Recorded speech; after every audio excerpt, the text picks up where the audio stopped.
90-Day Fiancé. Happily Ever After? Recap October 5th, 25. Season 9 Episode 14. You play with matches. You get burned. Tonight on TLC, their popular reality show 90-Day Fiancé. Happily Ever After?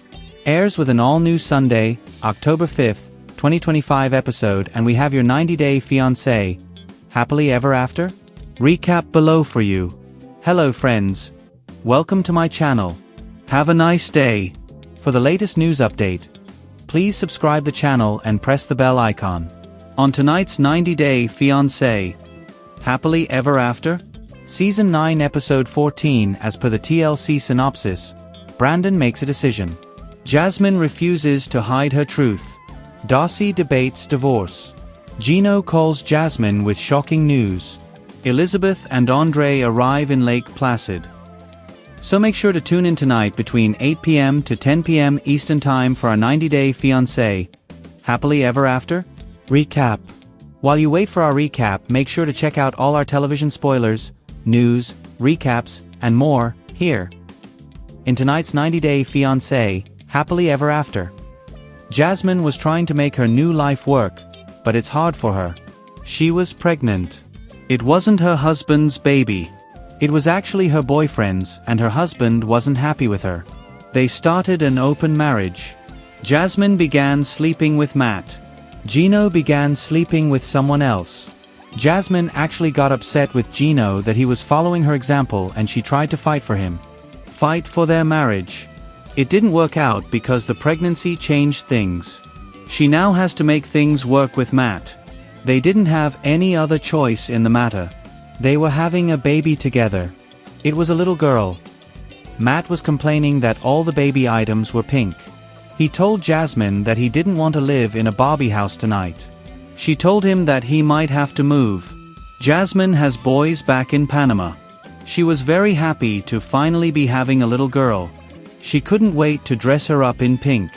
Matt was merely raining on her parade because he didn't want her to be too excited for the baby. Matt didn't seem happy himself about it. He comes from a religious family, and he didn't expect anyone would find out that he was sleeping with a married woman. Well, he didn't count on knocking up Jasmine. He was hoping to keep her a dirty secret. She's never met any of his friends or family. He hasn't met her family. Jasmine was afraid to tell her side that she was having a baby out of wedlock.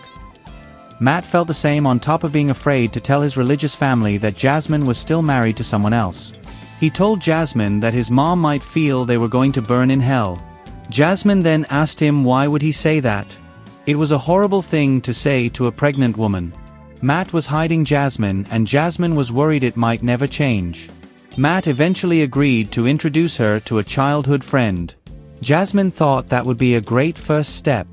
Her family was in Panama, and so they didn't necessarily have to find out the full details about what she's been up to, but his family was stateside. They were bound to see him mentioned on social media as well as TV. Plus, something about the way he said he had everything going for him before he threw it away for his relationship with Jasmine. She called him out on that one too. They both made sacrifices. And she might end up deporting if Gino follows through on his threat. Over at Lake Placid, the couple's trip kicked off on a bad foot.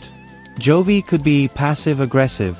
He told his wife that she looked much better now than she did as a kid.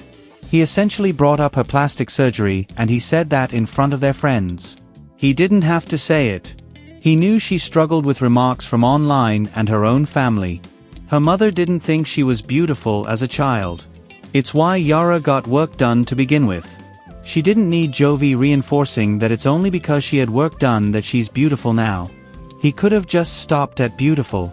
Jovi adds these comments to get under Yara's skin. She tried to fob it off in front of others. Things were different behind closed doors. She told him how much that hurt. She would never do that to him. She wouldn't put him down to anyone. She'd save her comments till it was just the two of them. Like she did tonight. Jovi didn't look all that great as a teen either. He had a haircut straight out of Dumb and Dumber. She told him as much, and she said she normally wouldn't have told him at all if he hadn't started talking crap. Jovi ignored her because that's what he does. He shuts her out to get through the fight. He doesn't talk or acknowledge any wrongdoing. He even told Alexei that he mutes Yara in his head. Alexei said things were different for him. He'd at least apologize because he knows that looks matter to women. It's a sore spot for them. He also felt bad for Yara that her own mother didn't think she was beautiful.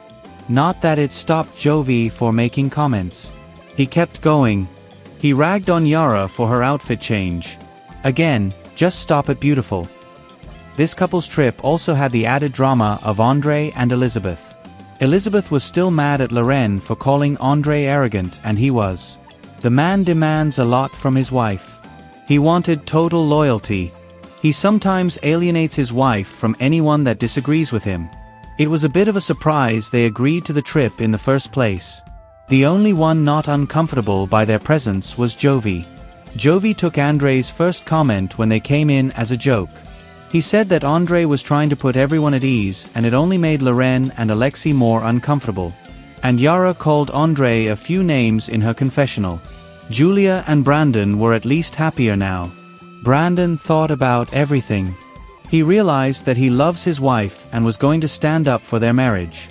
Stay tuned by subscribing to our channel to get the second lesson of this episode.